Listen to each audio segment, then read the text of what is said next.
Welcome to the Tudor Dixon Podcast. I am excited today because we have Erika Donalds here with us to talk about education. And just so you know, Erika is a guest faculty member for the Leadership Institute's School Board Leaders programs, as well as the CEO of Optima Ed, an education experience company dedicated to expanding high-quality school choice.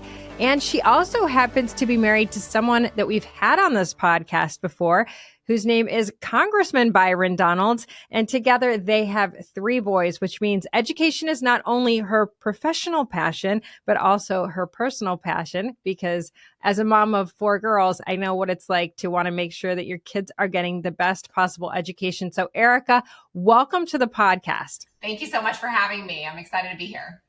Absolutely. And so you can tell us how to make sure that our kids are getting the best education, because you have a lot of really interesting things going on. I mean, there's so much to touch on. I think that it's interesting to me because after COVID, a lot of us opened our eyes to the fact that education might not be exactly what we thought. And there's a lot of alternative forms of education that people might not know about. So if you can kind of like dig into that and tell us what you're working on. Yeah, absolutely. 12 years ago is where my education journey began. I was in investment management for 20 years, had no thought to education except buying a house in the neighborhood where I wanted my kids to go to school, like a lot of middle-class families do. But I learned pretty quickly that when you have 4 girls or 3 boys, not every one of them is going to learn the same. And so I knew I had to find something a little bit different for my middle child. And I discovered school choice when I found that I didn't have it.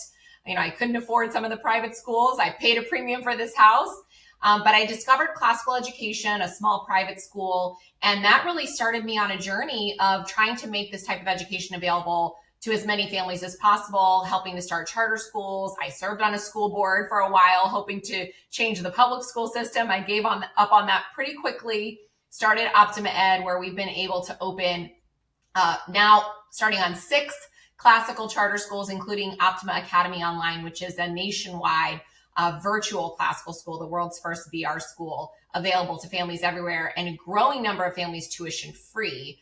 I truly believe that to fix our education system, we need a free market in education. And that's what at the Leadership Institute, as I'm traveling around talking to families, they want options, but the things that they really want, high quality, a school that aligns with their values, can only come about with a free market enterprise system that's going to increase quality and access and innovation in our education arena for everyone. It's been interesting because we've seen a lot of states in the past couple of years change over. I think COVID really started that with governors across the country. Governors started to say, gosh, we need to give people an option, because they saw their school boards having more power than they had as governor and shutting schools down. And then I know in Arizona, at the time, Governor Ducey said, if your school is shutting down, we're going to help you to go to a different school. And that kind of started that whole push toward a lot of different states saying, man, if your kid isn't learning, like you said, if you have one kid that isn't learning well in that school, why shouldn't you as the parent get to choose the business that's going to make your child successful? Because school, ultimately it is a business, and yet it doesn't have to perform like a business. If it doesn't perform, it still gets money, and it doesn't make any sense. Right. The public school monopoly is simply not working. It hasn't worked for decades. And you're right, it's not operated like a business, certainly not in the way that they spend tax dollars. We look at how much it's being spent and the results, which are abysmal right now, frankly, versus what people are getting out of their ESA dollars or out of the charter school dollars that are spent that are a fraction. And no business is operating that way. But most importantly, and you mentioned COVID and how much people woke up, the teachers union showed us who they are in COVID. They don't put students first. They put unions first. They put adults first.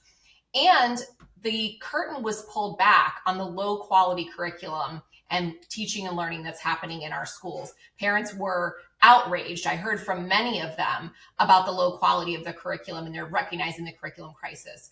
And then finally, what I mentioned earlier, the misalignment of values in this monopolistic system where parents are forced by rule of law to send their children all day, every day. And those people were giving out information that was contrary to the values that the parents had at home, cultural indoctrination, political indoctrination. We're looking at changing pronouns and forcing children into mature conversations that they're not ready for. And so I had never even thought about it, though, from that perspective, that you really are legally forced to send your child to this school every day, to this building every day, and what they're going to teach them, you have little say over. And I thought it was interesting that you said you started with the school board because you thought you could have an impact on your public school, and quickly realized that that wasn't going to be the answer for you. Because I think some people are getting to the point now where we've had a lot of this activism. So a lot of people have joined the school board, and they aren't having the results that they were hoping to have. And so I think you give them hope by saying, well, if that doesn't work, there are other options. Well, absolutely. And I'm really proud of what we've done since I left the school board with Optima. But it's also why I joined the Leadership Institute as a guest faculty, and why we are traveling the country to train school board members on how to be effective. We do have more school board members on our side, if you will, than ever before, thanks to even groups like Moms for Liberty, Leadership Institute, that's helping get these candidates elected. But once you're elected, you need training and support so you can be effective. Model policies, things like that, that are going to allow these school board members to actually have more of an influence than I had in my 4 years when I was in the minority. And it literally took me 4 years to get even to my first priority in my campaign. And even then, they just stonewalled me every chance they got. But there is a way to make change as school board members. And I'm really proud of the work that the Leadership Institute is doing to help make that happen. So tell us a little bit about a VR school, because I know a lot of people came out of COVID and went, man, I don't ever want to be on something that sounds like an online school again. Now, a lot of people also don't realize that we had online K through 12 before COVID that was very successful, but those are specifically trained to be online. And so when people get a little bit nervous about an online type of school now, I think they need to understand that that is different than just taking your public school that's never been online and trying to convert them overnight. Yeah, it is the difference between emergency pandemic learning and truly intentional, high quality virtual options. And when we went online during COVID, I was operating a brick and mortar classical school. I did not have an online school. And I went to the shelf looking for something to purchase for my students to replicate what we were doing in person and keep that high quality experience. Frankly, there were some good online options, but nothing classical, nothing liberal arts that I wanted. So we created our own program that really replicated the in-person experience, kept that rigorous curriculum, the high quality classical nature of what we do in person and online. And we had parents contacting us saying, we want to participate in your online program. We hear how good it is, even though our children don't go to your school. So we decided at the end of the pandemic, when in Florida, thankfully, we all went back in person, that we had about 100 students whose families wanted to stay online, because just as many families who say, I cannot take this anymore, and I was one of them, my kids need to go back to school. I have one child out of 3 who really thrived being able to work at his own pace online without the distractions of in-person schooling. And so I think, just like we've been talking about, parents need different options. As long as it is a high quality option with well-qualified teachers who are passionate about their subject matter, and the curriculum is solid, most importantly, online options like Optima Academy Online can be a great asset for families and a great option when they don't have others. Now, when it comes to VR, if you think about the checkerboard of faces that was live learning, if you were lucky enough to get live learning during the pandemic, parents are managing 25 different classrooms. It's completely impossible for educators to do. When you have on a VR headset, our students are in a classroom with their teacher and their peers. And that's what I was wondering. I'm like, VR learning, are they actually feel like they put those goggle things on and they feel like they're right there? That is so neat. We have a whole campus and that they do classrooms inside and outdoors. But even better, we immerse them in experiences such as going to ancient Rome when they're learning about history, or they go to the moon and actually watch a lunar landing. The one I'm most proud of is our constitutional experience, where we've built Independence Hall, and they can actually go through the constitutional, the founding fathers, their debates over the Constitution, and feel like they were there in person for what actually occurred at Independence Hall for the founding of our country. It gives me chills just to talk about it. So there's a lot that we can do with technology on our side of the aisle, if you will, because the progressives are taking off with it in ways that we don't really want for our children. But we can create a really high quality experience in virtual reality and digitally that parents can be involved in with their children at home if they so choose, and if that's the best option for them.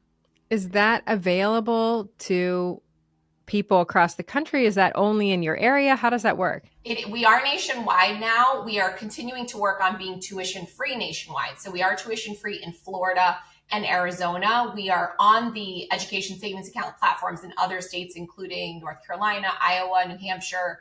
Every day, my team is working hard to get us on platforms or get the funding available, because I truly believe that it should be free, a high quality education option for every single family in the country.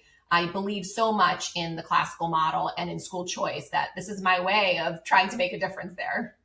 That's awesome. I love that. One other area that I wanted to get to with you in public education, because you've been outspoken about the uncontrollable influx of migrants at our border. Both you and your husband have been outspoken about this, but you bring up some points that I think a lot of us have not considered when we think about people coming across the border.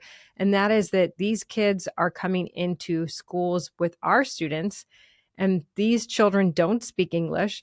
And just the amount of resources that get taken away from kids in that classroom because there are so many students suddenly who come in.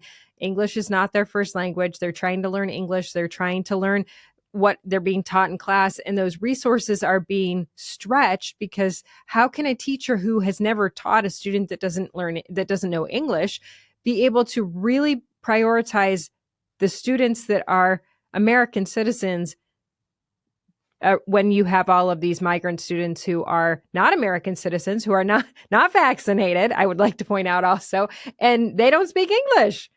This is a huge problem that people are not talking about when it comes to the immigration crisis our country is facing. You have perhaps 1 million children who have come across the border that the Supreme Court says that our schools have to serve. And some districts, especially urban districts, have had to hire more social workers, more English language learner teachers, more guidance counselors, and of course, more teachers themselves, even though there's a teacher shortage already, to service these students. But studies show that as students who do not speak the native language, who are behind academically, are coming into these classrooms, that resources are diverted, not just stretched, but diverted away from American students, the families of tax-paying Americans who are paying for these schools.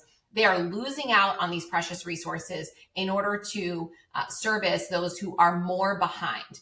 We know that our students are already too far behind to compete globally. They need all the resources that they can get. And unfortunately, because Biden has allowed this crisis, we're going to see an effect on the academic performance of our schools even more than we have in the past. Well, I mean, we are seeing a significant effect. Let me pick on Minnesota for a second. That is Ilhan Omar's home state. That is they have a large migrant population there, and it continues to grow on a regular basis. A large group from Somalia in Minnesota. And I mean, to the point where Minneapolis has an entire section that is now just called Little Somalia.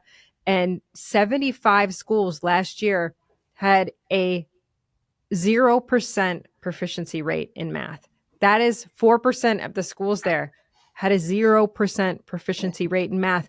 And this is not to pick on immigrants. This is to say these are folks who are coming in and they don't speak the language. And there is nothing in the public school system that says, okay, when this happens, now we're going to do this. And these are not folks that are paying the taxes to be there. Right. And that no one is increasing their budgets either to accommodate. In fact, we see New York City decreasing budgets in order to accommodate the immigrants' housing and medical care.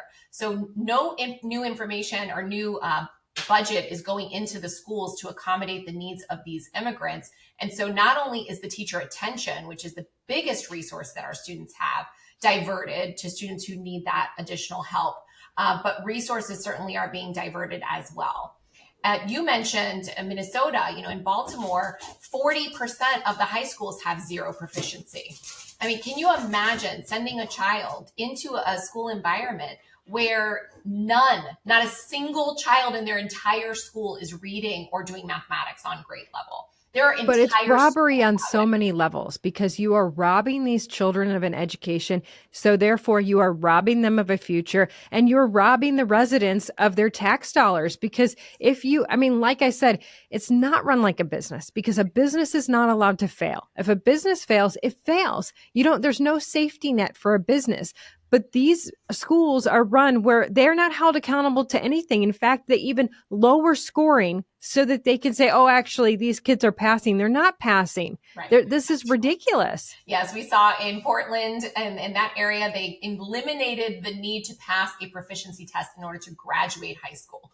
I mean, why are we calling them graduates? We should just call them finishers, because they sat in a seat for 13 years from K to 12 and then they left. But we don't know if they read, and we don't know if they do math. In fact, we know that they don't, based on past experience and performance. And we see it in New York as well. They tried to lower the proficiency rates for reading because the scores were so low, embarrassingly low. They want to move the bar lower so that they can say, oh, yes, there are this many students above the bar, when we know that that bar is already too low when you look at how we're performing against other countries. We are near the bottom now for K-12 academic performance. And so we need to get serious as a country about academic excellence.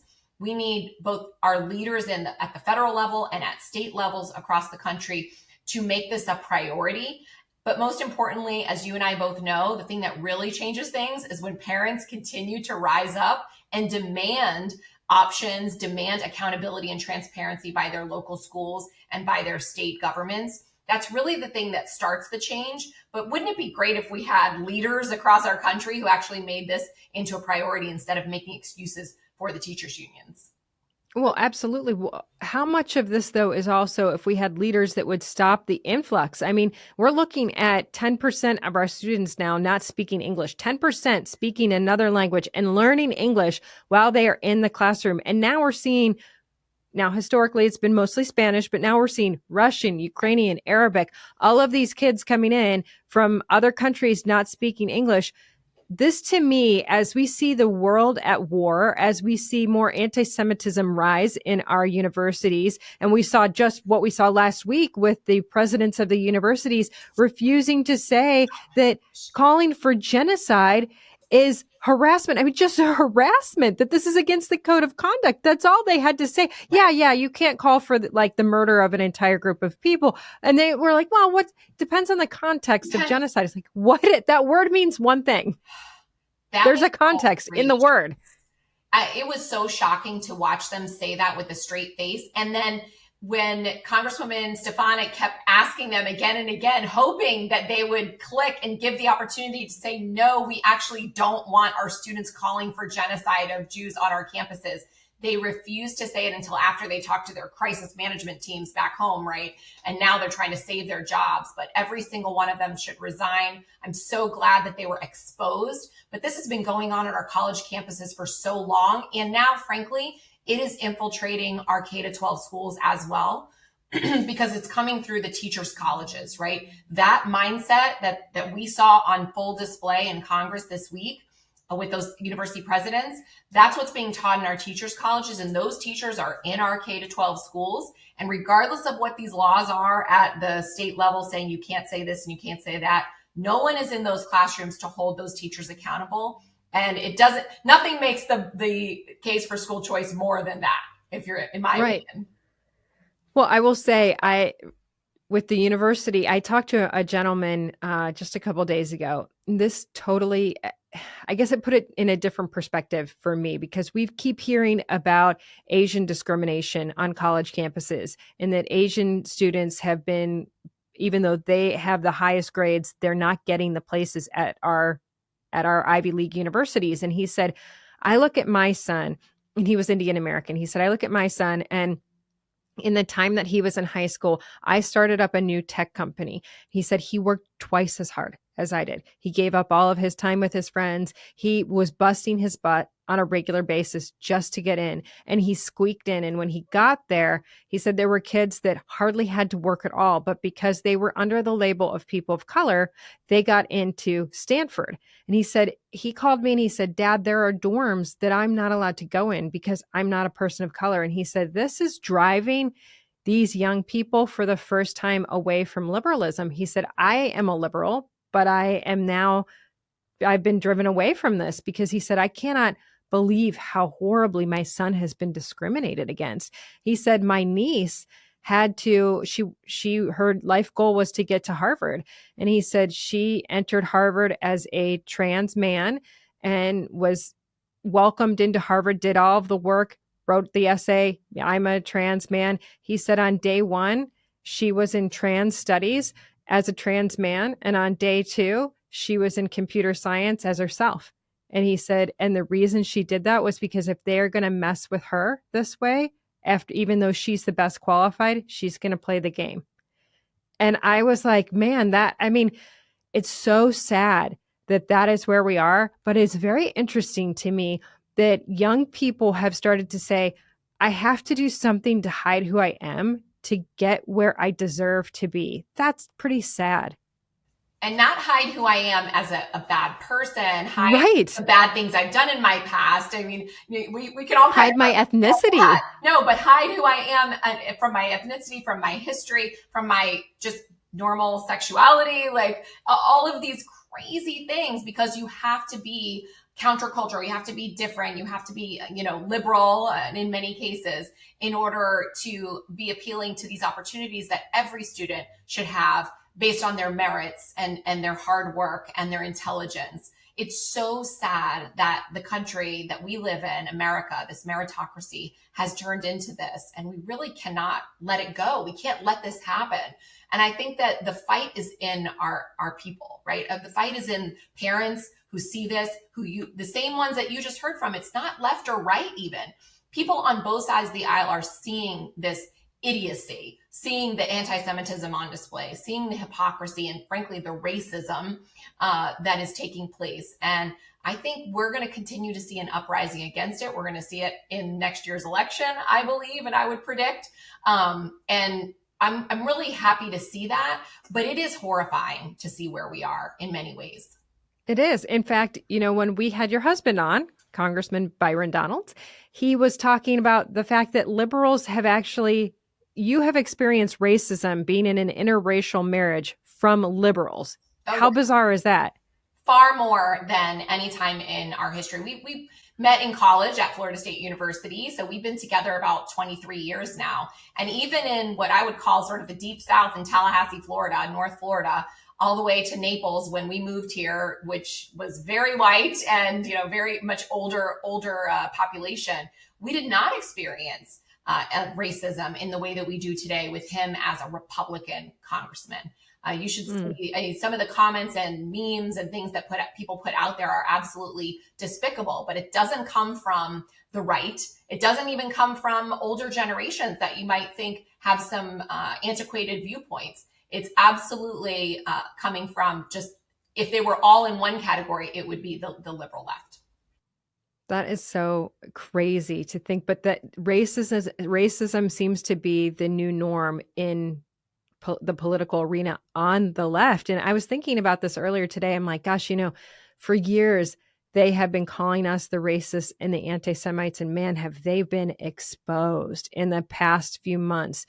And I thought, gosh, so oftentimes, when you have someone that is, one of those toxic people in your life, you're told time and time again, usually they're projecting what they're saying about you is who they actually are. And I don't think we could have even fully unpacked the level to which they are racist and anti-Semitic. And yet here we are seeing it today. And I just want you to know that we appreciate you and your family and everything that you guys do to fight against that kind of stuff. Well, it's truly an honor to be in the position that we're in, to be able to make a difference, for Byron to do so in Washington, D.C., and for me, just in my corner of the world here when it comes to education, being able to be on shows like yours.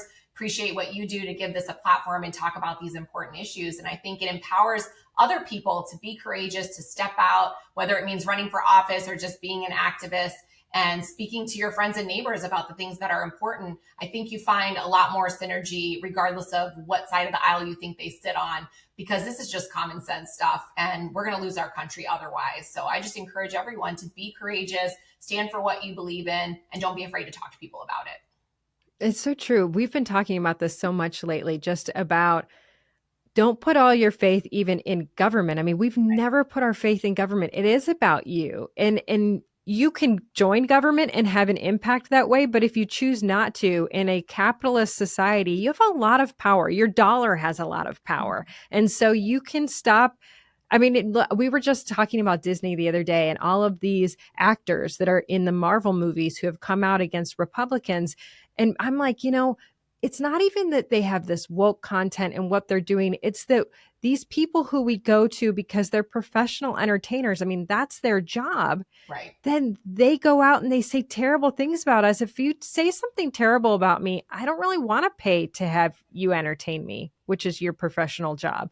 This goes back but you to kind of ruin your professional job. It does. And thank goodness now there's a lot more competition for entertainment and we can choose to go elsewhere. It used to not be that way where you had limited options.